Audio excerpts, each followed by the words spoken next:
Balbino Mejía. Sí, Ambrosio. Ambrosio.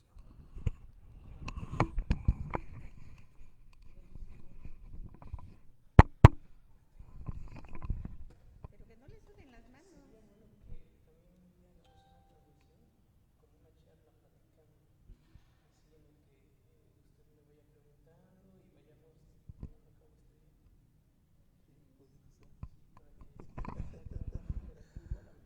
Sí, Desde el Facebook Live, pero aquí nosotros interactuando. me late. ¿Qué nos dices?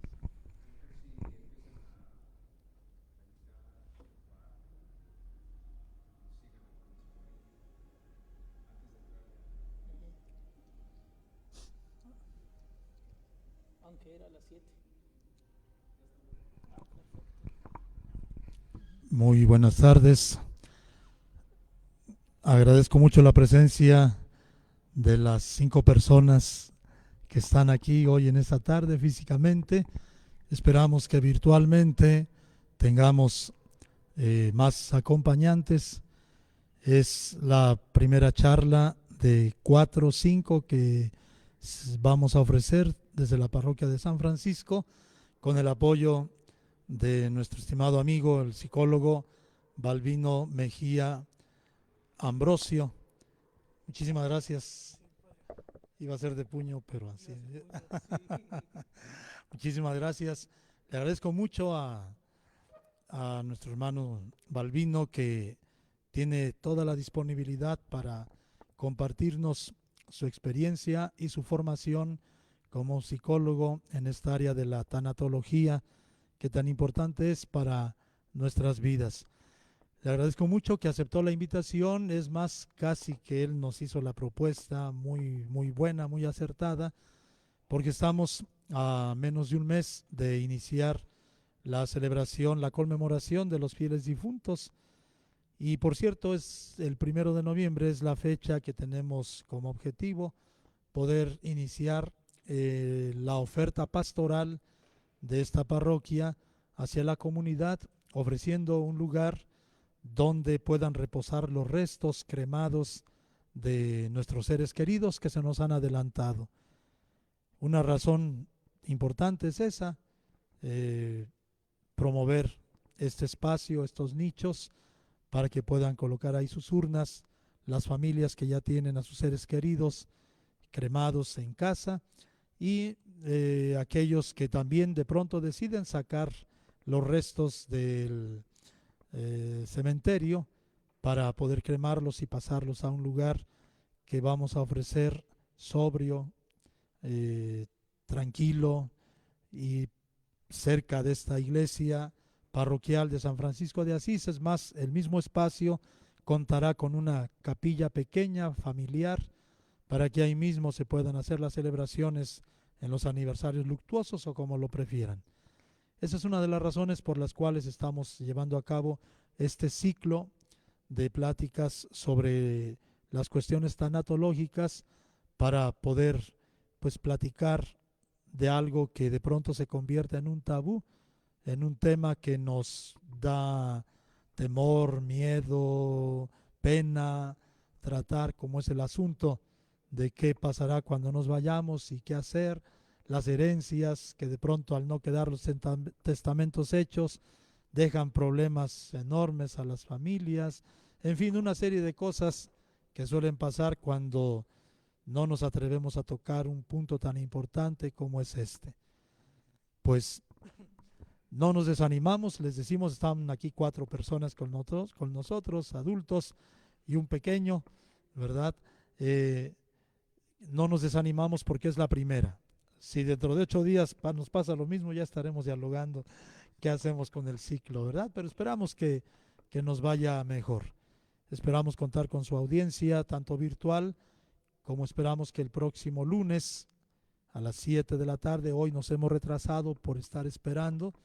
El próximo lunes, si Dios quiere, seremos muy puntuales y estaremos ofreciendo bajo eh, la dirección del psicólogo Balbino estos temas que son tan importantes y tan interesantes para reflexionarlos en vida. pues dejo el micrófono, si no yo me sigo de largo. Te lo dejo para que se aproveche esta oportunidad que tenemos de contar con tus conocimientos y con tu experiencia. Muchas gracias. Gracias a usted.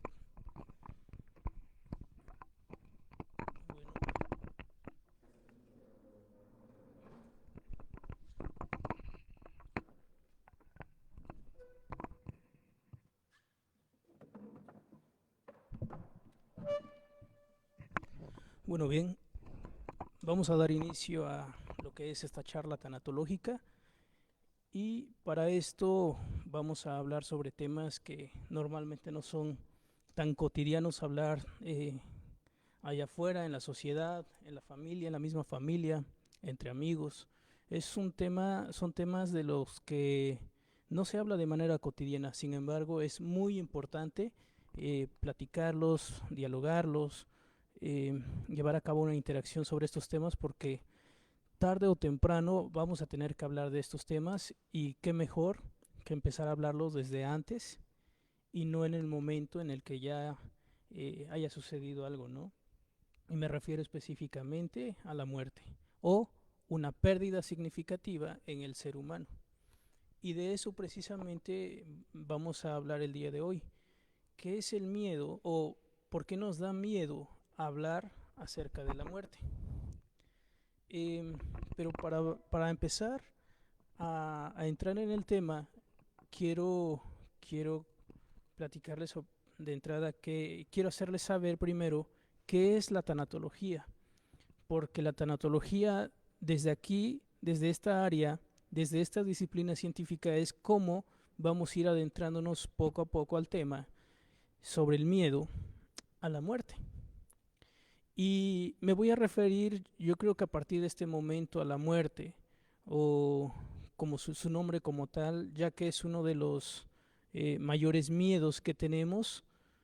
Entonces, si nosotros podemos entender el miedo a la muerte, podemos entender también el miedo a cualquier otra pérdida, siendo esta una de las más dolorosas. Y para esto quiero empezar primeramente con explicarles qué es la tanatología. Tal vez algunos ya habrán escuchado un poco la palabra tanatología como tal. Sin embargo, la tanatología es una disciplina científica que se encarga de estudiar todas las pérdidas afectivas que tiene el ser humano en el transcurso de su vida. ¿Y a qué me refiero con pérdidas significativas? Una pérdida significativa tiene que llevar quiere decir, mejor dicho, que hubo una relación cercana entre una persona y otra. Ejemplo, a lo mejor la relación que hubo entre los padres y los hijos, entre hermanos, en una pareja, esto es que hubo una relación significativa. Entonces, al momento en que yo ya no tengo o muere alguien, estoy diciendo que hubo una pérdida significativa para mí. Entonces, la tanatología, como disciplina científica, lo vuelvo a repetir, que se encarga de estudiar todas estas pérdidas significativas en el ser humano, también tiene un sentido, o le ayuda también a las personas a tener este sentido del proceso de pérdida. Igual la tanatología integra a la persona como un ser biológico, psicológico, social y espiritual. Quiere decir que vamos a abarcar estas 4 áreas principales en la vida del ser humano. Y entonces, si la tanatología se enfoca a todas las pérdidas significativas en el ser humano, estas pérdidas, como ya lo había dicho, nos podemos referir a ellas como la muerte de un ser querido, la muerte de una mascota, una persona a quien le hayan hecho alguna amputación de alguna extremidad, las personas, por ejemplo, de mayor edad que se empiecen a olvidar algunas cosas y que eso les causa frustración esto también es una pérdida para ellos. Entonces, pérdidas, cuando me refiero a pérdidas, me refiero a todas aquellas pérdidas significativas que yo tengo en el transcurso de mi vida. ¿Por qué? Habrá alguien que diga, es que mi dolor es más grande que el tuyo, pero no es así, porque aquí va a depender de algo, va a depender del lazo afectivo que tuve con esta persona, que a lo mejor se murió mi mascota y a mí me está doliendo muchísimo la muerte de mi mascota. Sin embargo, habrá alguien que diga, oye, ¿cómo es que a ti te está doliendo mucho? O no es para tanto, estás exagerando. Pero aquí ¿de qué va a depender? Del lazo afectivo que tuve con mi mascota, este vínculo que hubo entre nosotros. Entonces, a partir de allí es como vamos entrando en un proceso que es del duelo. Y el duelo es este estado de pensamiento, sentimiento o actividad que se produce como consecuencia de una pérdida significativa. En pocas palabras, el duelo es un dolor y el duelo no va a ser el mismo de una persona a otra, como ya lo había dicho.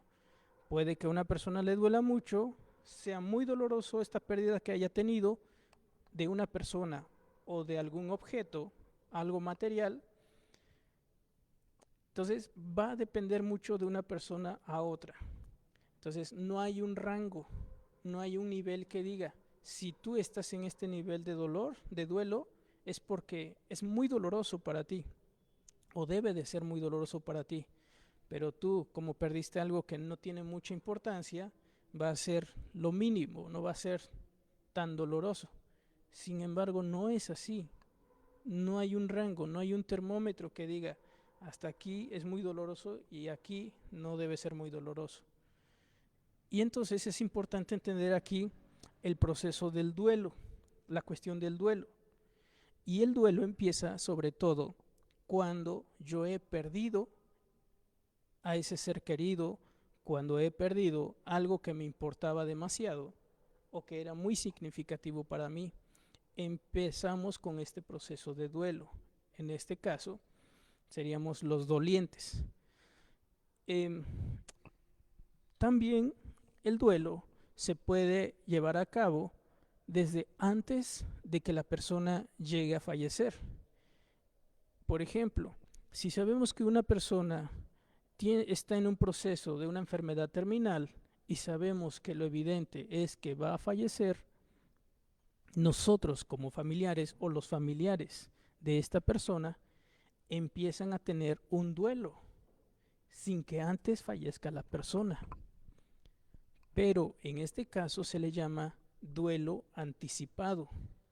Antes de que fallezca la persona, a mí ya me está doliendo porque sé que en algún momento dado esta persona va a fallecer.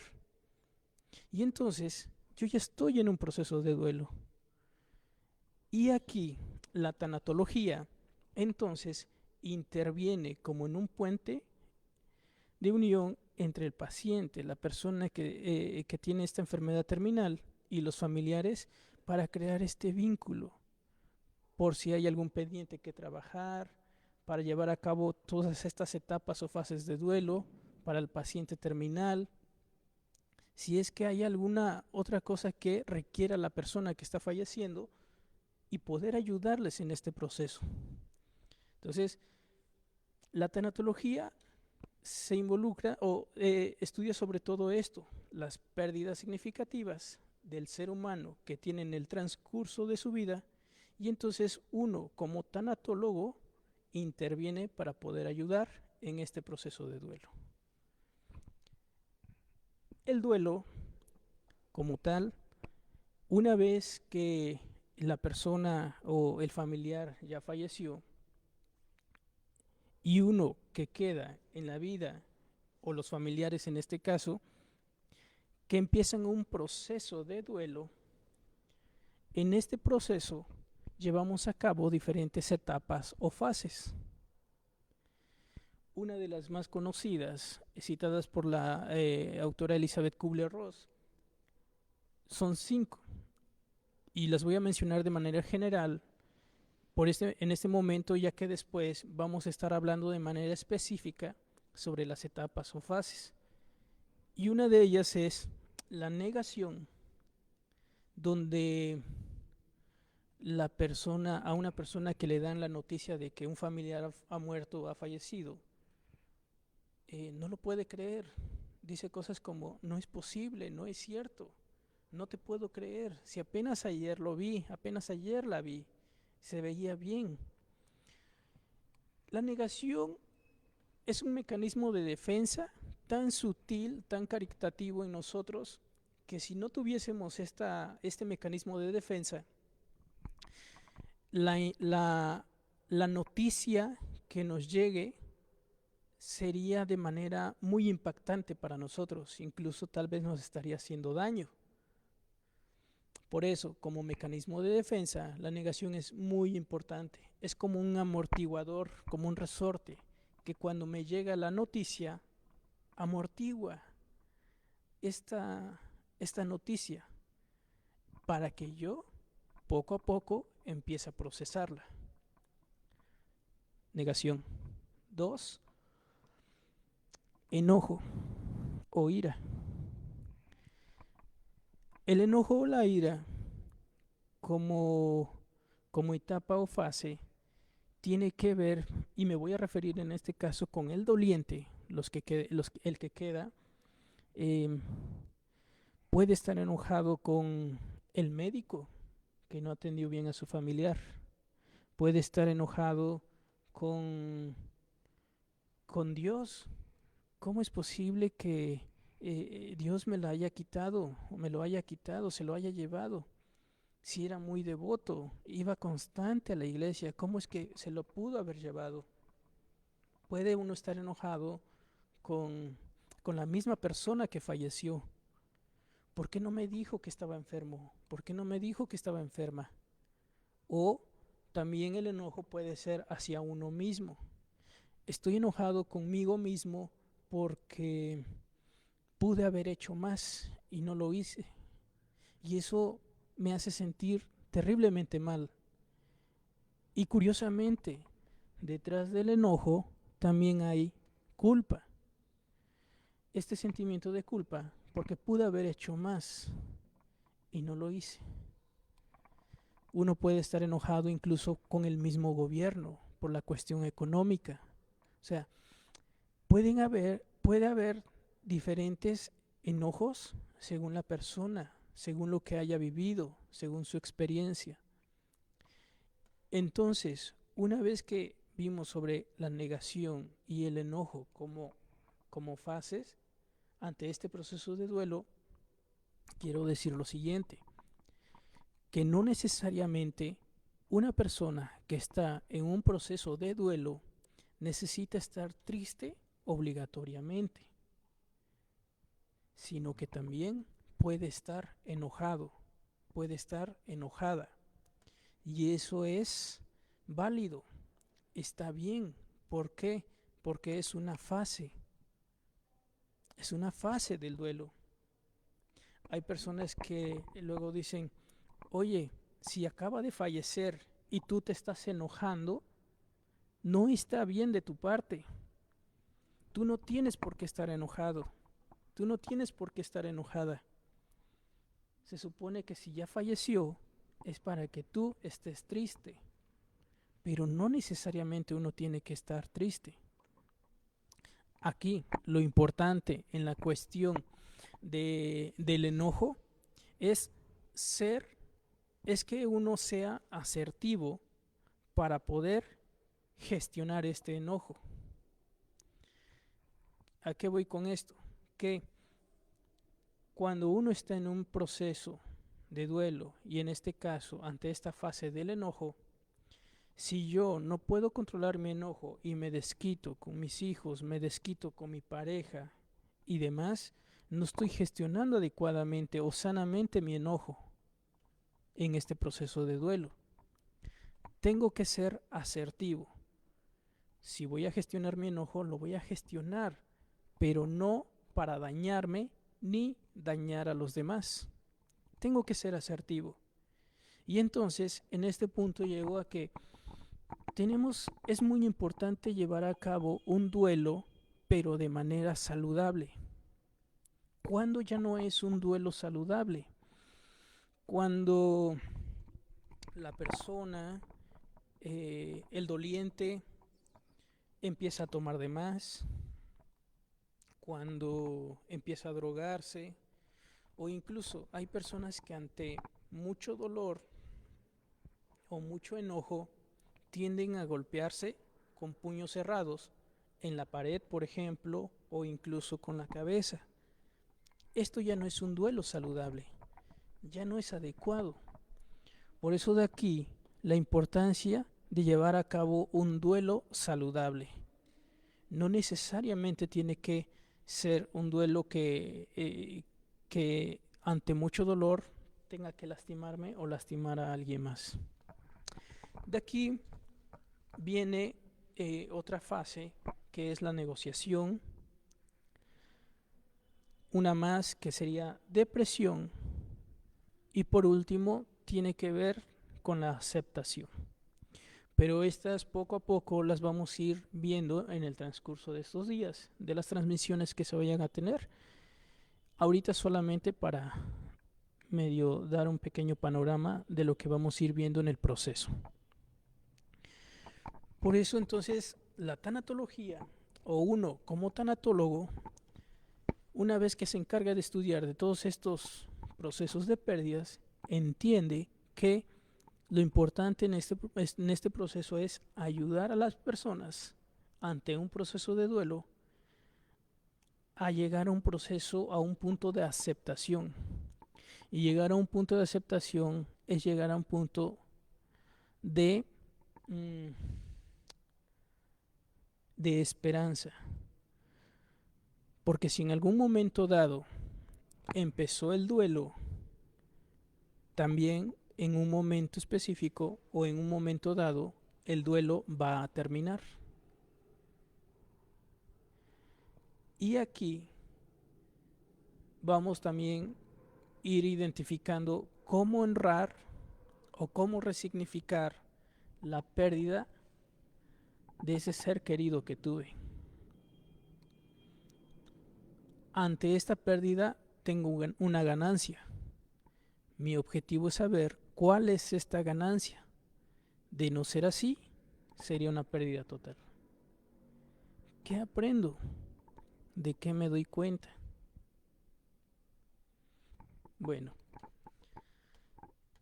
y una vez sabiendo esto, vamos entrando entonces un poquito al tema.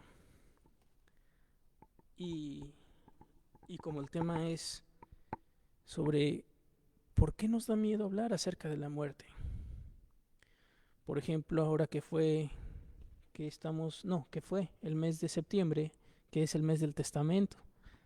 Mucha gente todavía se limita en tener en orden los papeles. Hay un cierto miedo. Y en cierta parte el miedo es de que, ¿cómo yo voy a empezar a hacer los trámites? Porque si los hago es como atraer a la muerte. Y yo no quiero eso. Porque yo quiero seguir viviendo mucho más tiempo. ¿Cómo cuando se empiezan a hablar sobre temas relacionados a la muerte, hay gente que estos temas cree que es de mal gusto hablar sobre la muerte? Hay gente que puede decirte cancelado. No sé si han escuchado eso. Hay gente que te puede decir ni Dios lo quiera. O incluso que tu boca se haga chicharrón cuando empiezas a hablarte en temas relacionados a la muerte. O sea, están evitando, están negando una realidad. Una realidad. Y es que si existe la vida, existe también la muerte. ¿Sí? Y entonces evitamos tantas frases. Y el otro, toco madera, no vaya a suceder. O evitamos definitivamente hablar de estos temas. Caso cerrado, exacto. Sin embargo, como lo decía en un principio, si no lo hablamos ahorita, lo vamos a hablar una vez que tal vez un ser querido haya fallecido. Y entonces, ¿para qué esperar hasta ese momento cuando lo podemos hacer desde antes? Y aquí, entonces, vamos viendo entonces que el hombre o el ser humano a nivel inconsciente se siente como una persona inmortal, de que cree que jamás va a morir, o ve la muerte, pero como algo que pasa allá, algo que pasa en otro estado, en otro país, como en la actualidad que estamos viviendo toda esta cuestión de la pandemia. Es algo que pasa en otros países, pero no aquí. O le pasó a mi vecino, pero a mí no me ha pasado. Creemos que existe la muerte, pero no creo a su vez que me vaya a pasar a mí o a algún ser querido. Y entonces, cuando me doy cuenta de mi mortalidad, de la presencia de la muerte cercana a mí, porque alguien falleció, es entonces cuando llego a la aceptación y digo, la muerte de verdad existe. En ese momento me enfrento con mi propia mortalidad y de darme cuenta que sí, tarde o temprano a mí también me va a tocar. Y entonces, en ese momento, cuando yo me sentía inmortal, que jamás me iba a pasar algo, y me doy cuenta de esto, digo, caray, sí es cierto. Tarde o temprano me va a pasar a mí. Y me siento vulnerable. Me siento vulnerable porque ahora no sé qué hacer. Así como la persona que falleció estuvo expuesta y falleció, así también yo. Estoy expuesto en cualquier lugar por donde yo ande. Pero esto no quiere decir que me la pase, que viva con miedo, que viva angustiado y que esté viviendo con esa incertidumbre de no saber qué va a pasar, porque de algún modo ya no estaría viviendo por estar preocupado en lo que va a pasar. Estaría viviendo en mi presente, pero enfocado a un futuro. Y entonces, la muerte, como proceso natural o ciclo de la vida, debe entenderse y comprenderse de la misma manera. Es algo que evidentemente nos va a pasar tarde o temprano. En ocasiones los papás, o bueno, cuando a alguien le hacen alguna pregunta respecto a la muerte, como ya lo mencionábamos hace ratito, lo mencionaba, a algunos no les gusta hablar del tema y evaden el tema. Sin embargo, es importante para dar una información correcta, para saber qué hacer ante esa situación. Si a mí me duele el corazón y estoy mal del corazón físicamente, no por un mal de amor, ¿con qué especialista voy a ir? Con un cardiólogo. Entonces, si estoy pasando por un proceso de duelo, gracias. con qué persona o con qué profesionista voy a ir. Con un tanatólogo o con un psicólogo, preferentemente un tanatólogo. Hay psicólogos que tienen también la formación en tanatología. Y entonces es esto precisamente. Cuando a una persona que pregunta sobre cuestiones o el proceso de la muerte y evadimos hablar de estos temas, a lo mejor un niño pregunta, ¿qué es la muerte y qué es morir? Si evadimos como adultos estos temas, es como decir que es un tema que no se tiene que tocar y que algo está mal. Y entonces más que ayudar al niño, a la niña, es crearle más incertidumbre. Y después vemos niños ansiosos, angustiados, porque no tienen la información correcta para saber cómo actuar o qué pensar respecto a la muerte. En los niños, normalmente entre 5 y 9 años aproximadamente, todavía están en un proceso de que tienen un pensamiento entre fantasía y realidad. No procesan todavía lo que es la realidad. Y fíjense, los niños tienen mucho más información de la muerte que nosotros como adultos. ¿Por qué? Porque ellos lo ven, por ejemplo, en las caricaturas. Lo ven a su manera. A lo mejor del dibujo animado que se muere, le salen sus alitas, su areola, se va al cielo, pero después revive. Ellos han visto a lo mejor morir a una mascota que tuvieron en la casa. Algún canario, algún loro, un perrito. Y desde entonces ellos se vienen cuestionando acerca de lo que es la muerte. Ellos lo saben, ellos lo han vivido. O si murió un familiar cercano, ellos saben de todo esto. ¿Qué pasa entonces?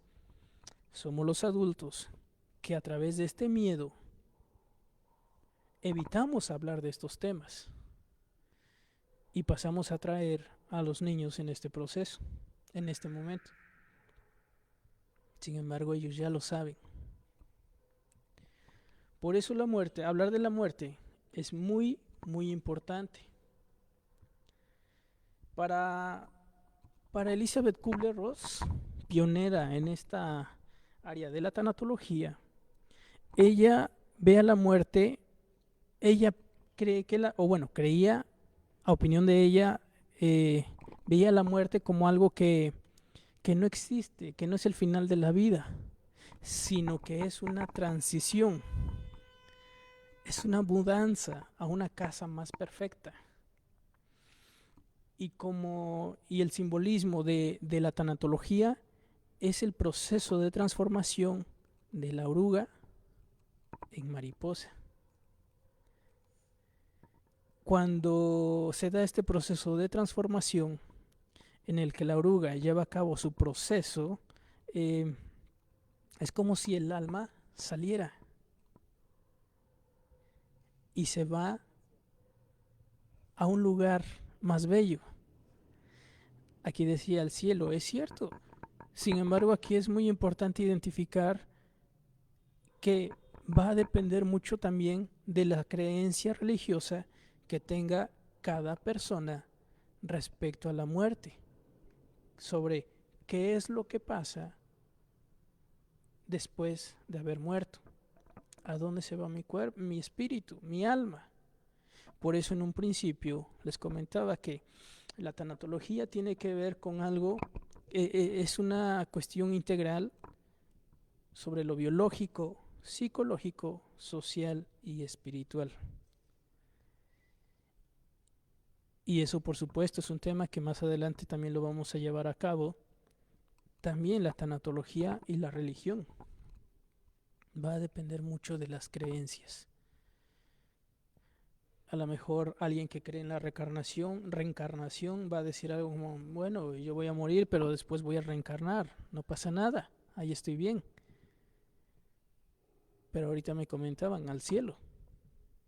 Entonces, va a depender mucho de esto. Y es válido que cada quien tenga sus creencias. Sin embargo, en este momento nos vamos a ir enfocando un poquito más respecto a al miedo a la muerte. Entonces, Elizabeth Kubler-Ross decía que la muerte no es el final, sino es el principio de una nueva vida, una vida más hermosa. Y de aquí, como se acerca el Día de Muertos, bien lo mencionaba el padre,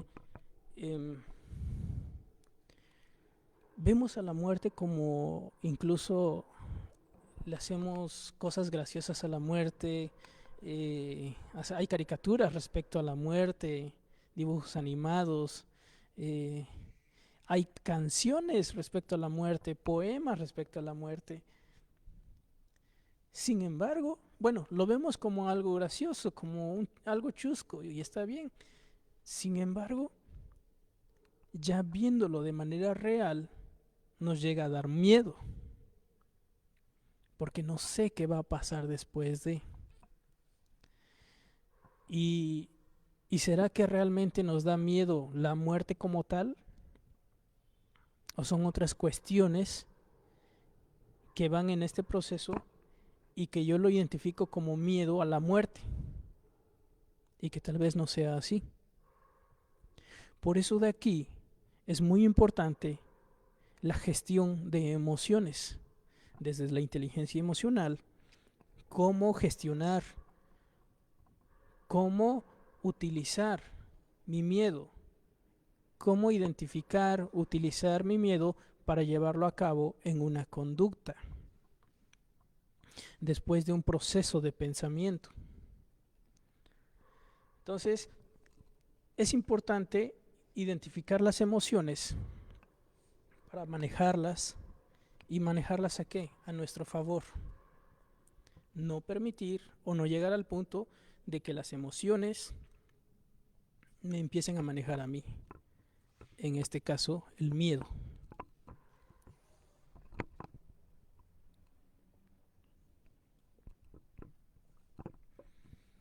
Por eso, hablar de miedo y la muerte, es entonces importante también comprender qué es el miedo. A algunos pacientes luego les pregunto, oye, ¿y tú qué crees? ¿Para qué crees que nos sirve el miedo? ¿Crees que tenga alguna función? Y me dicen, ¿el miedo? No, simplemente ahí está. Hay quienes sí me dicen para qué es. Entonces les digo, ¿para qué crees que nos sirven los ojos? Para ver, ¿ok? El oído, para escuchar. Y el miedo como emoción, ¿para qué crees que nos sirve? Porque por algo está allí.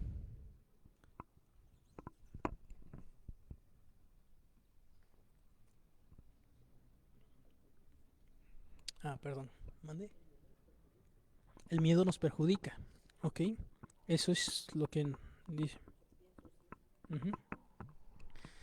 El miedo es una emoción innata con la que nacemos. Esto quiere decir que desde nuestro nacimiento ya venimos con esta emoción de miedo. Y el miedo, por una parte, nos ayuda a sobrevivir. Porque gracias al miedo, si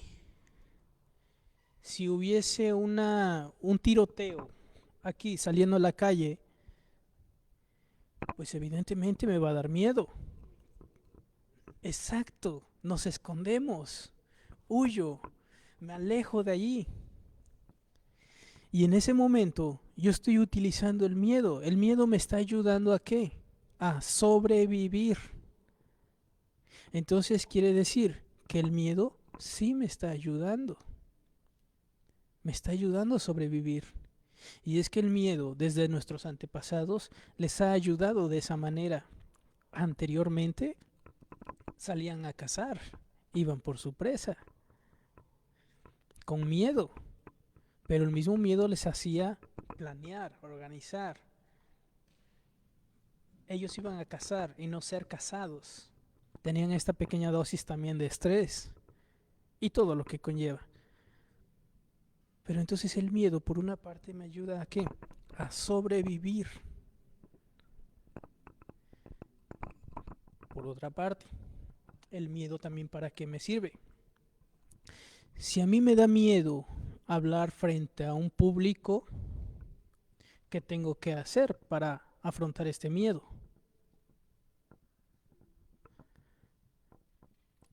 Investigar, leer, informarme y atreverme a hablar frente a este público, porque no tengo otra opción. Si es para pasar una materia en la clase, lo tengo que hacer. Entonces, el otro miedo me sirve para afrontarme, para superarme, para ser mejor, para llevar a cabo este desarrollo personal. Entonces vamos viendo que por una parte me ayuda a sobrevivir, pero también por otra me ayuda a ser mejor, superarse, enfrentarme, afrontarme, ver la cara al mismo miedo que yo tengo. Sin embargo, entre estas dos hay una más que está aquí en medio, y son las personas que se quedan paralizadas, que ni huyen para sobrevivir, pero tampoco se enfrentan al miedo que tienen y ser mejor. Se quedan paralizadas. Ahora sí que a donde el viento las lleve. Y aquí podemos a lo mejor entenderlo como un proceso de dependencia, cuando ya hay problemas de dependencia en alguna persona, que ni huye para sobrevivir, tampoco se enfrenta, y se quedan allí nada más en medio. La pregunta aquí es, ¿cómo están utilizando el miedo?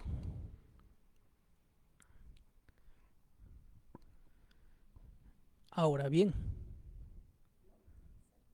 ¿mande? ¿Mande? Claro. ¿Qué hago? Sí.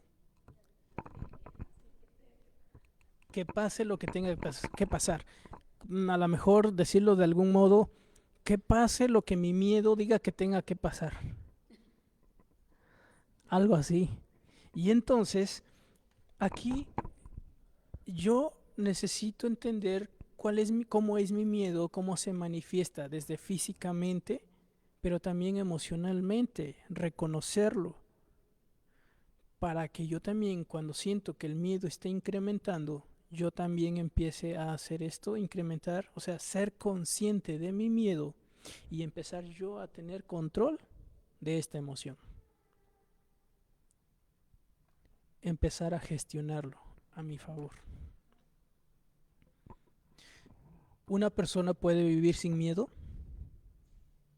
No, una persona no puede vivir sin miedo, porque gracias al miedo, o mejor dicho, el miedo me ayuda a hacer cosas temerarias. Por ejemplo, ir manejando y chocar a propósito, o dejarme caer en un barranco si no tuviera miedo. Pero como tengo miedo, no lo hago, exacto. Y entonces el miedo me ayuda en este caso a sobrevivir, como ya se los había mencionado. ¿Qué es lo adecuado? ¿Qué es lo sano? No me gusta decir aquí o utilizar la palabra normal, me gusta decir adecuado, sano. Y entonces yo no puedo vivir sin miedo. Por eso hay gente, bueno, hay personas que luego dicen, no tengas miedo, no pasa nada. No, es que sí está pasando, por eso tengo miedo. Lo que necesito saber es entender lo que está pasando para que yo pueda entender mi miedo. Sí, yo necesito entender para poder gestionar mi miedo. Entonces aquí nos estamos adentrando un poquito a lo que es el tema al área de la inteligencia emocional, porque no solo es ser inteligente de manera mental, sino también emocional. Y a esto se refiere, que necesito entender mis emociones para qué están allí o por qué están allí, y entender cuáles son sus funciones para que empiece a gestionar adecuadamente estas emociones. Freud decía, no podemos tener miedo a algo que no conocemos. No tenemos miedo a la muerte como tal, sino tenemos miedo al concepto mental que tenemos acerca de la muerte. Lo que uno se imagina que es, lo que uno cree que es la muerte. Entonces, a partir de aquí, haciendo una analogía, sería como la persona, imagínense un niño que tiene una semillita dentro del cuerpo y que empieza a ser regado esta semillita para que empiece a crecer. Pero esta semillita, quienes la riegan son la cultura, la sociedad, los maestros, los mismos padres de familia, los amigos. ¿Cómo creen que va a ir creciendo esta semillita?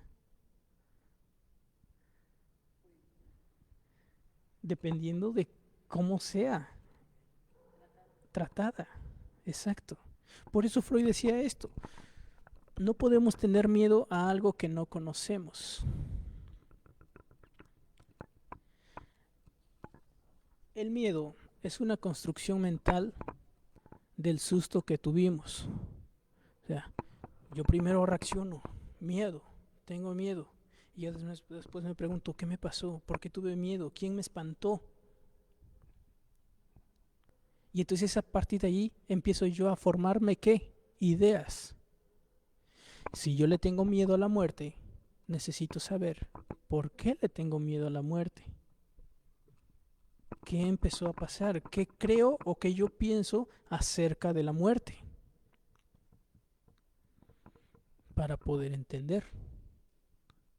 Y para esto también hay dinámicas o se puede implementar un taller en el que se lleva a cabo esto, precisamente en el que uno se enfrenta ante el miedo de su propia muerte, ante su propia muerte, mejor dicho. Son talleres que se llevan a cabo también desde el área tanatológica. Y a partir de aquí entonces nos vamos dando cuenta de que desde la tanatología hay dos miedos. Uno, el miedo al abandono, y dos, el miedo a la muerte. El miedo al abandono, las personas, según la edad que presenten, desde un bebé, es como van a tener esta interpretación acerca de la muerte. Ejemplo, un bebé que de pronto la mamá enfermó o por cuestiones de trabajo tuvo que dejar al bebé al cuidado de alguien más, un familiar, alguien cercano, el bebé va a presentir, el bebé se va a dar cuenta de la ausencia de la mamá. ¿Cómo? Porque ya no le da su lechita calientita o tibia, ya no está la persona que le cantaba canciones de cuna, que lo arrullaba bonito. El bebé perdón, el propio olor, exacto. Entonces, desde allí puede ser interpretado como la ausencia, la pérdida de alguien. A lo mejor no la muerte como tal, como nosotros ya tenemos este concepto, pero sí esta pérdida afectiva que tiene el bebé de alguien. Y así como el bebé, según la edad que presente el niño o el adulto, es como se va a llevar a cabo este proceso que tiene respecto a la muerte. Ahora, el miedo a la muerte como tal, puede que alguien diga, es que yo no le tengo miedo a la muerte, a mí no me da miedo. Ok, no te da miedo a ti, pero tal vez te dé miedo a que un familiar, un ser querido, llegue a morir. Y también y llegamos a lo mismo, que es el miedo a la misma muerte. A mí me puede pasar lo que sea, pero no quiero que le pase algo a alguien que estimo, a alguien que quiero. Entonces, es importante identificar todo esto. Y detrás del miedo, está el miedo, seguramente, a no haber vivido. Porque vamos a poner como ejemplo, si llegara el momento, en un momento dado, en que pues alguien dice, no, pues ¿sabes qué? Hasta aquí llegó tu hora, vas a morir. Uno diría algo como, ¿cómo? Pero si no he hecho las cosas que tenía que hacer. Me hizo falta platicar más con mi familia, me hizo falta hacer muchas cosas. Entonces, o me hizo falta ir a este viaje. Seguramente, más que el miedo a la muerte, o mejor dicho, detrás del miedo de la muerte, está este miedo a no haber vivido, a no haberme arriesgado más. Porque cuando llega el momento de que alguien ya está falleciendo, seguramente, no lo sé, alguien se cuestione como cosas como hubiera hecho, hubiera dicho, me hubiera atrevido, me hubiese acercado a hablar con mi familia, le hubiese pedido perdón, me hubiese animado a ser más alegre, más feliz, disfrutar de la vida. Está este arrepentimiento. Y también detrás del miedo, más que el miedo a la misma muerte, puede que también esté el miedo al cómo voy a morir y no precisamente al miedo a la muerte, este concepto que tenemos como tal, sino al miedo de cómo voy a morir. Por un accidente, por una enfermedad, muchos o simplemente alguien acostado en la cama y de pronto ahí se queda porque uno empieza a perder sus facultades mentales y muchas otras maneras. Pero entonces seguro no es el miedo a la muerte como tal, sino el cómo voy a morir. Por eso es muy importante tener relaciones significativas, para que más que estar preocupados, es estar ocupados. Si en algún momento llego a necesitar de mis amistades, de estas relaciones significativas, van a estar allí para poder apoyarme.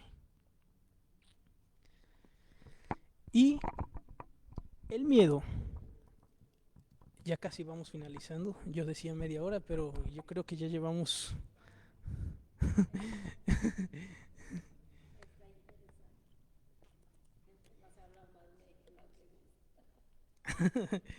Perdón.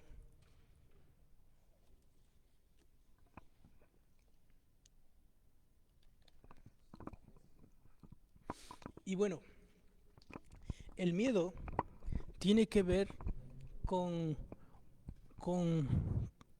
una cuestión de tiempo pasado, presente, pero también futuro. Y aquí, hablando del miedo basado en un tiempo futuro, nos estamos refiriendo también un poco en una cuestión de angustia, en que la persona no solo deja de vivir su momento presente, sino que empieza a vivir en un futuro incierto por miedo. Y este mismo miedo puede llevar a ocasionar muchos otros problemas.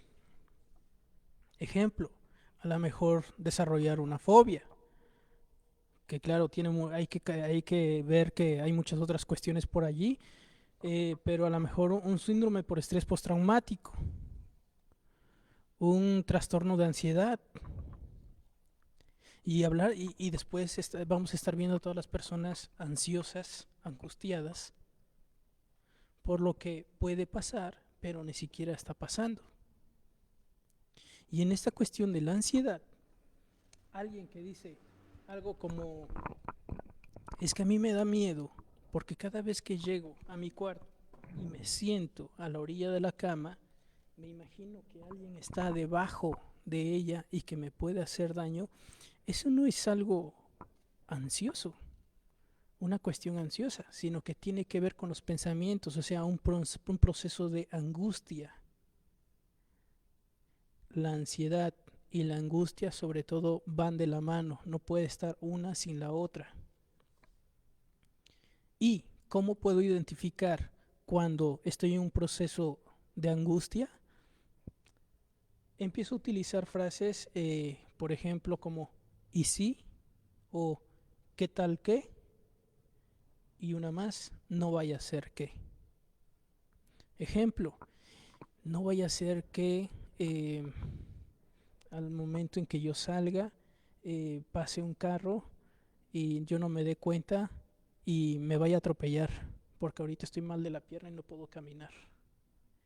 Y si ahorita salgo a... Exacto, y si ahorita temblara y aquí estoy solo y nadie está para ayudarme, o y qué tal que mi familiar sale y se contagia de COVID, y entonces ¿qué va a pasar? ¿Qué va a ser de mí? Y entonces uno se empieza a generar todas estas historias y que le empiezan a afectar. Y como vemos, no vamos a ahondar en este tema, pero tiene que ver también con esta cuestión del miedo,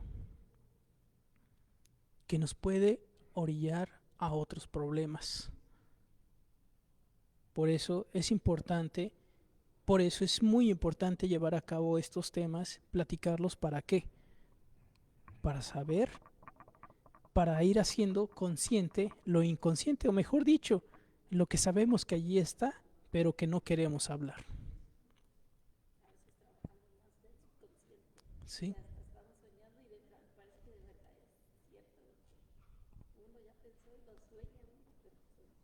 Claro. Cla- claro. Y entonces, de esto hay algo seguro. Y es que la muerte, tarde o temprano, va a llegar a nosotros. Y es algo que tenemos seguro. Que si no hubiese muerte, no hubiera vida. Que si no hubiera vida, no hubiese muerte. Va a pasar. Y entonces, ¿qué estamos haciendo? Normalmente, voy a regresar un poquito a lo que ya les había comentado sobre el miedo, que si por una parte me ayuda a sobrevivir, porque viene una manada de perros queriéndome morder, huyo, corro, para que no me muerdan. Y si me da miedo hablar de algún tema, hablar frente al público, me tengo que atrever, leer, informarme, para poder enfrentarme. Y esto me va a ayudar a ser mejor, a desarrollarme personalmente. Pero ¿qué pasa cuando hablamos en temas relacionados a la muerte? Evadimos. Sin embargo, al evadirlo, lo estamos gestionando de manera errónea. Porque se supone que cuando hay un tiroteo y yo me escondo para sobrevivir, cuando yo evado al hablar de estos temas, ¿qué estoy haciendo? Sobreviviendo. Sobrevivo. Y entonces aquí la pregunta es, ¿estoy aquí para sobrevivir o estoy aquí para vivir? Para vivir, para vivir. Esto quiere decir que estoy gestionando mal esta emoción del miedo cuando hablo temas relacionados a la muerte. Lo estoy utilizando mal. lo estoy gestionando mal. Porque hablar de estos temas no me tiene que ayudar a sobrevivir, a vivir. Entonces es afrontarme, darle la cara al miedo, saber, comprenderlo, para que yo pueda vivir. Ese es el punto. Ese es el punto del miedo, que necesito entenderlo para vivir y no para sobrevivir.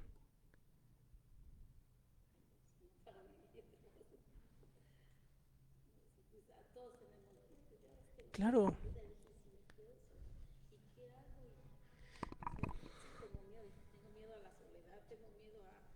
Hay muchos tipos de miedo, muchísimos, y el miedo es algo universal.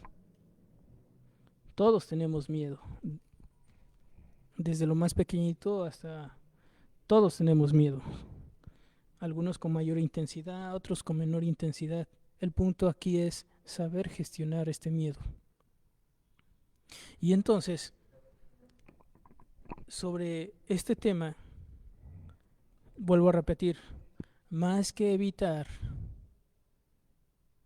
hablar de estos temas, como la analogía sería, si yo evito que me muerdan los perros, pues de algún modo sobrevivo y me ayuda. Pero si yo lo evito a hablar sobre temas relacionados a la muerte, no me está ayudando. Me perjudica, porque siempre evito hablar de esos temas. Tengo que enfrentarlo, darle la cara. Y repito una vez más, tarde o temprano vamos a hablar de estos temas. ¿Qué mejor manera que empezar a hablarlos ahora? Vamos terminando. Entonces, vamos concluyendo con todo esto. ¿Qué es lo conveniente entonces? Desde la inteligencia emocional, afrontarme, ver al miedo que yo tengo, comprenderlo, entenderlo, para así continuar. El miedo anteriormente me ayudaba, estaba como una alarma dentro de mí que me decía, ten cuidado, protégete. Pero actualmente no podemos vivir con esta alarma 24 horas. Porque ya no estamos en una edad en la que tengamos que salir a cazar, en una época en que tengamos que salir a cazar. Los tiempos han cambiado. Entonces lo conveniente es conocer al miedo para entenderlo.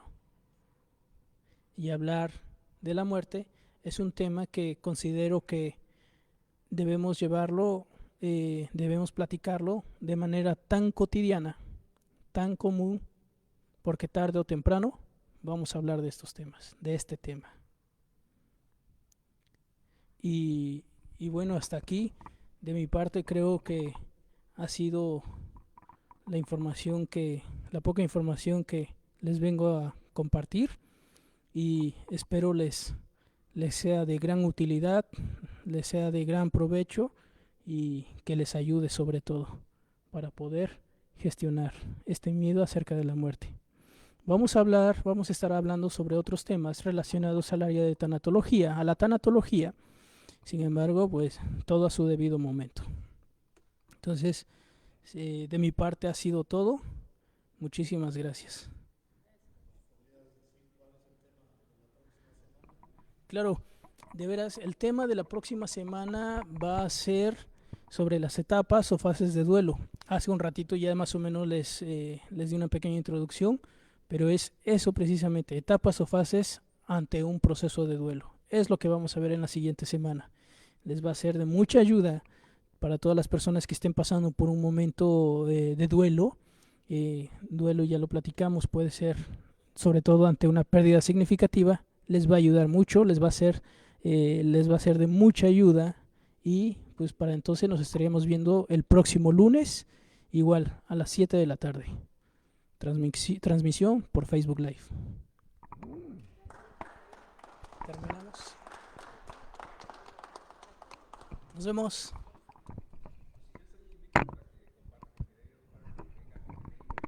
Sí, por cierto, compartan el video, compártanlo entre sus conocidos y también les hacemos la invitación, les hago la invitación para que asistan. Igual pueden hacerlo de manera presencial con una cierta distancia, ya saben. Y de no ser así, sigan a la página San Francisco Tlapa y ahí se van a estar llevando a cabo también las transmisiones. Bueno, fue un gusto estar con ustedes y nos vemos el próximo lunes. Bye.